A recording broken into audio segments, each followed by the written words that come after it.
Good morning. I'm Marissa Henley, and I am a cancer survivor and an author of Loving Your Friend Through Cancer. And I also blog at www.marissahenley.com. And I am here today to talk to you about what not to say to a friend with cancer.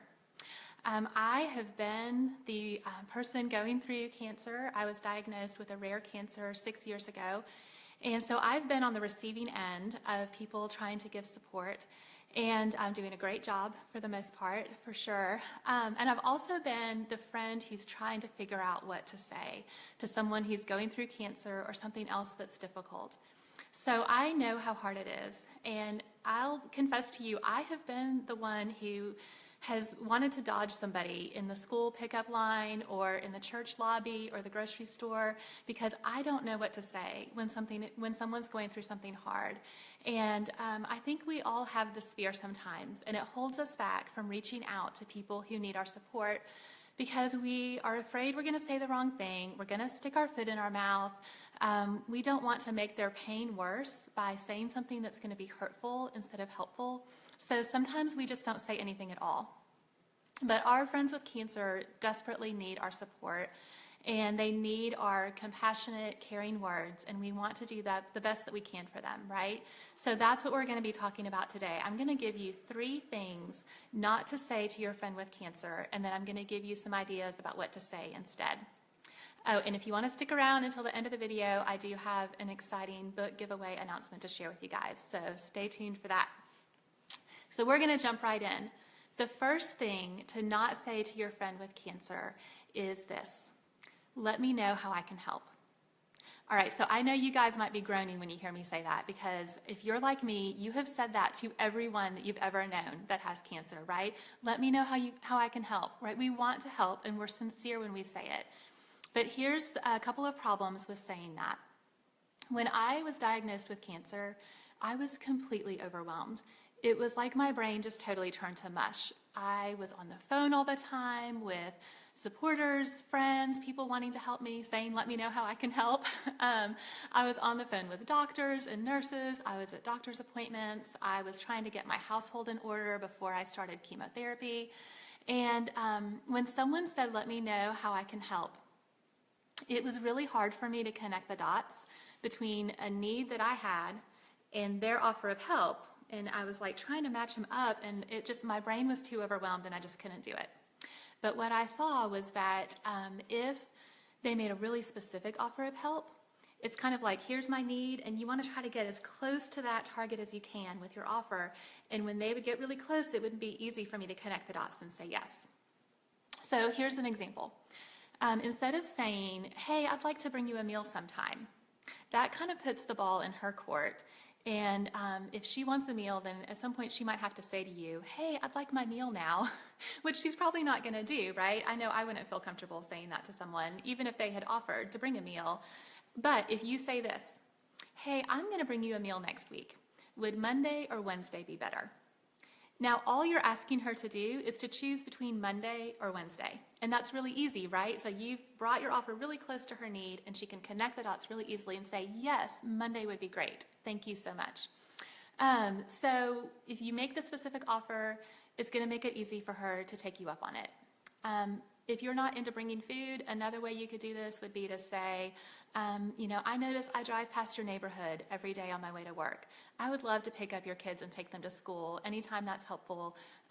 Or maybe every Tuesday and Thursday, I could do that for you just to kind of lighten the load. Or you might say, I have some free time this Friday. I could come over in the afternoon if it would be helpful for me to clean your house or run some errands for you, or maybe change some sheets and throw them in the washer for you. So again, you've told her a really specific time that you're available, and you've given her some ideas of things that you're willing to do, because she needs to know, like, when can people help? What are they willing to do? And then she might say, oh yeah, actually I do have some errands that I need to have run for me. Or, oh yeah, my in-laws are coming next week for my chemo treatment. It would be awesome to have someone strip the guest bed and throw those sheets in the washer. So you're trying to figure out what needs might she have. Let her know very specifically what you can do and when you can do it. All right, there's this one disclaimer I want to give to this. You might call your friend and say, hey, I can come over Friday afternoon and change the sheets for you. And she might say, no thank you. And then you're going to think, that Marissa Henley was a liar. What was she telling me to do? It didn't work. So the other thing about when you've just been diagnosed with cancer is that it takes some time for you to be willing to accept help.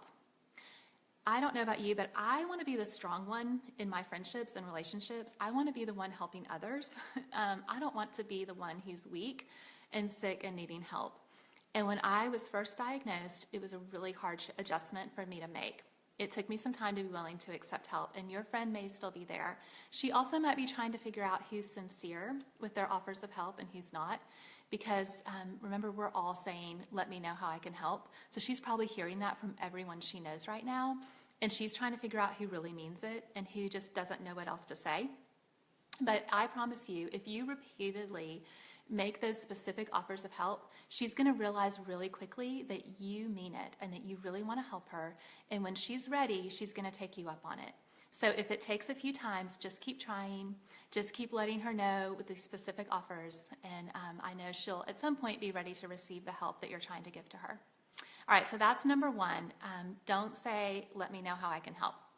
And oh, FYI, I forgot to say, I'm going to answer questions at the end of this video. So if you have any questions while I'm talking, just leave a comment, and I'm going to check the comments when I'm done and answer any questions that you have. So let me know if there's anything you need me to expand on or clarify or anything like that. Okay, the second thing that I want you to not say to your friend with cancer is to not give medical advice. And I know I'm probably stepping on some toes when I say this, but I'm going to go there because I think it's important. I think that it's best to not tell your friend about a supplement that you've read about, or a brand new treatment that you saw online, or a certain type of diet that you think would be beneficial for her as she's going through treatment. And there's a few reasons why I say this. One reason is that it can really feel like a lot of information overload to your friend. Remember how I talked about how overwhelmed I was when I was diagnosed? Well, part of that was information overload. And when I was getting ready to start chemotherapy, I'm not kidding you, they gave me a binder that was like this thick, talking all about the chemo drugs I was getting, the side effects that I might experience, things to do to help with those side effects. I was taking all kinds of medications and things to try to combat the side effects from the chemo. Then I was on a clinical trial, and when you're on a clinical trial, you have to really be careful with other things that you take because you don't want to interfere with the research that they're doing on the experimental drug. So what I'm saying is just it's really complicated. And I had a team of doctors. I had so many doctors that to this day, I can't even tell you all of their names because there were just so many people involved in my medical care, and they had all gone to school for a really long time to know exactly how to treat the type of cancer that I had. And in their free time, they were reading the latest research and talking with other doctors about how to treat the cancer that I had. And so I needed to try to block out everything else and just do what they were telling me to do, because that was overwhelming as it was. So you don't want to contribute to the information overload that your friend is experiencing. You can let her doctors be the doctors. And then if she wants to do alternative medicine alongside that, that really just needs to be her choice. And she knows that's available. Like, we're all aware of that stuff. We all are reading the same internet. And so she can choose to do that on her own, but kind of leave that up to her. Another problem with giving medical advice is that your friend might feel like you're trying to fix her situation, when really all she wants you to do is to love her and support her in it. And so if she says, oh, I'm just feeling so nauseous from chemo last week, and your response is, hey, have you tried this thing? That could make her not feel heard and make her feel like you're just trying to fix her. And we all know that we don't really enjoy that response when we're suffering or hurting. We want people to give us their compassion and their empathy and to let us know how much they care about us. And so I think that would be a better response is, I'm so sorry you're feeling sick. I'm praying for you. I'll bring you some chicken broth if that sounds good, but to not be trying to fix what she's going through with our advice. The other issue with giving medical advice is that she may not choose to take your advice if you give it. And then she might feel really awkward about it, or she might wonder if that's going to hurt your feelings. And the last thing that she needs to worry about right now is hurting your feelings, right? She needs to just try to get through what she's going through.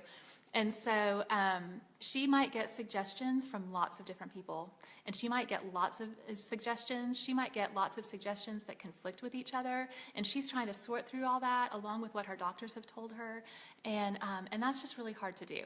So, for example, maybe you have forwarded her 5 articles about how cancer feeds on sugar, which I don't think there's really a lot of scientific basis for. I'm not saying that cancer feeds on sugar, but let's say you read that on the internet and you sent that to her.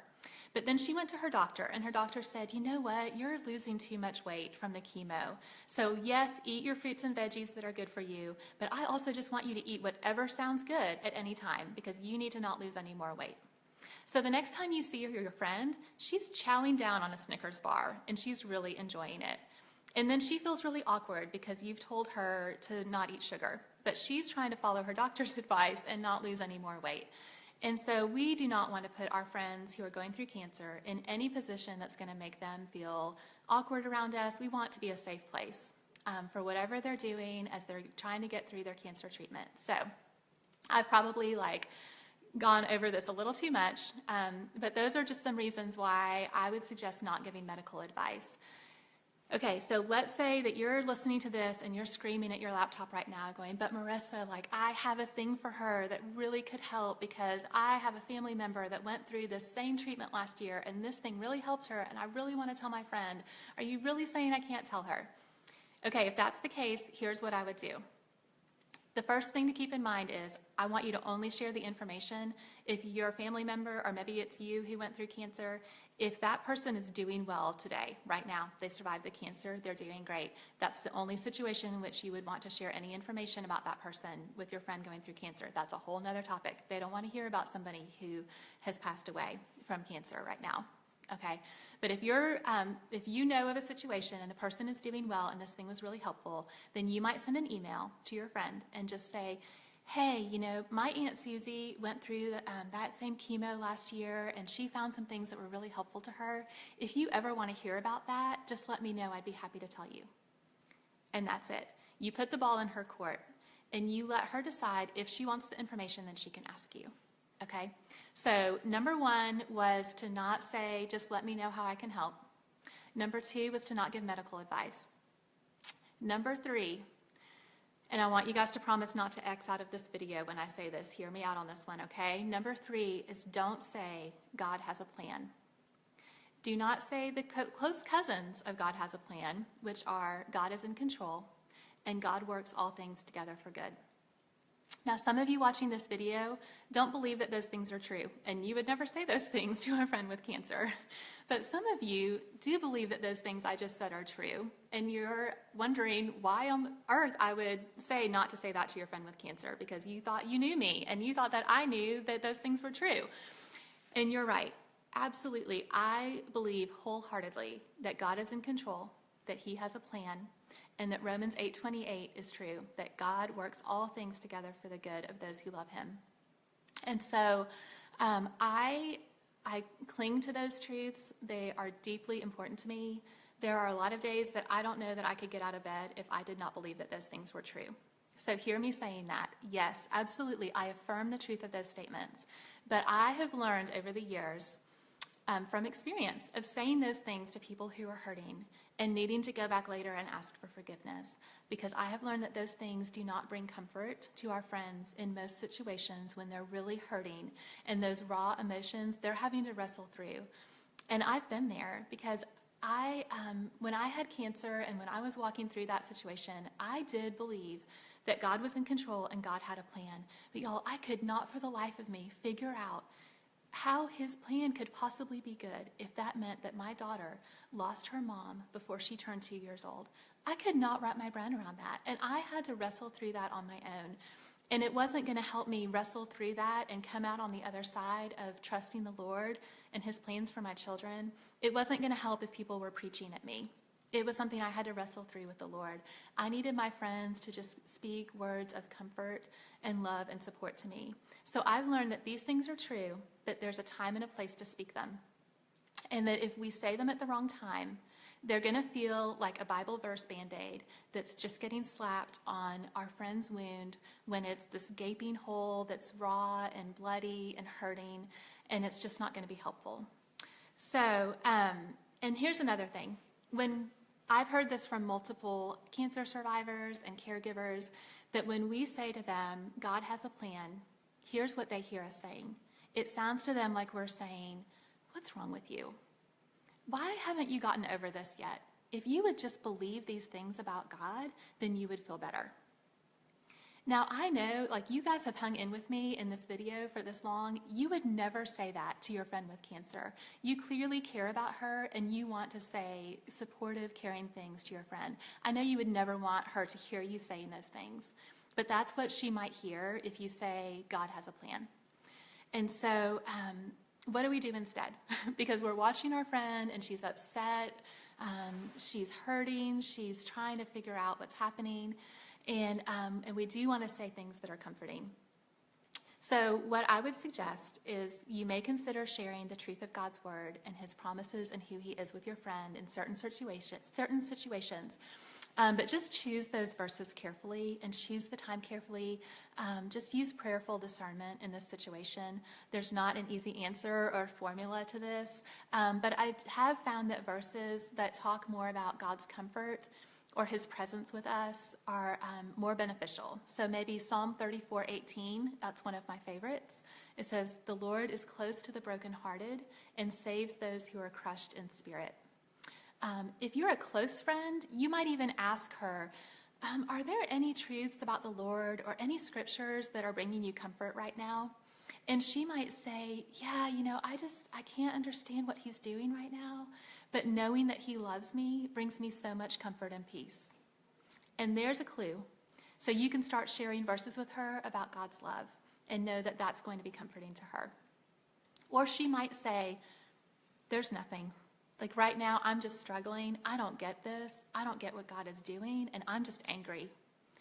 And if she belongs to the Lord, he's going to work that out in her heart, and you can trust him with that, and you can just say, I'm so sorry you're going through this. I love you, and I care about you. I'm praying for you.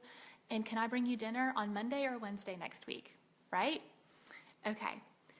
So those were our top three things. To not say, just let me know how I can help. To not give medical advice. And to not say religious platitudes like God has a plan or God is in control. Now, I do want to say that at this point, some of you are going, oh no, I have said all of these things to my friends with cancer. We're just going to let that go, right? The past is in the past. We're not going to worry about that. We're going to just move forward. And I also don't want anyone to feel stressed, like, okay, now what were the things I'm not supposed to say? And then get paralyzed and frozen and not reach out and say anything.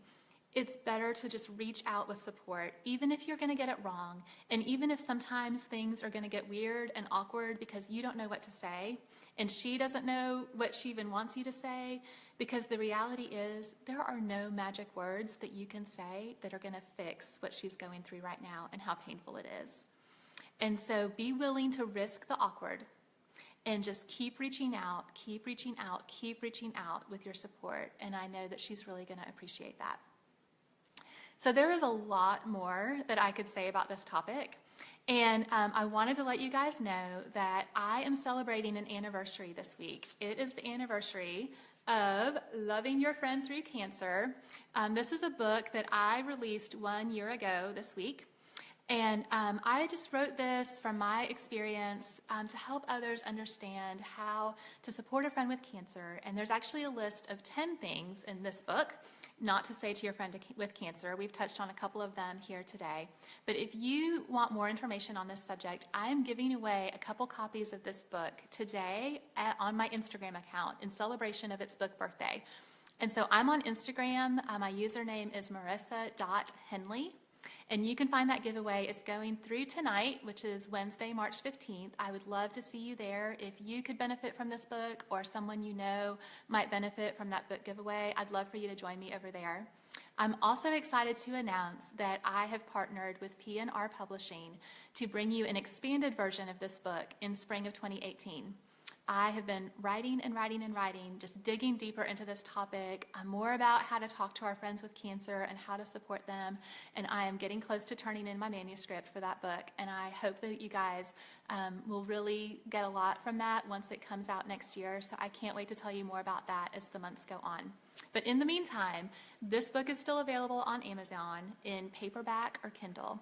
So I'm going to just check the comments like I promised I would and see if there are any questions. Yes, Deborah, I do think these truths apply to a lots of different types of suffering, and maybe I will write a book about that sometime.